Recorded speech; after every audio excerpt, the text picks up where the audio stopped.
பன்னிரு விழி அழகை முருகா பார்த்தால் பசி வருமா?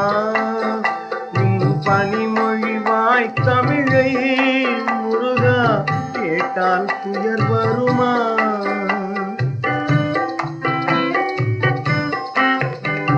பன்னிரு விழி அழகை முருகா பார்த்தால் பசி வருமா?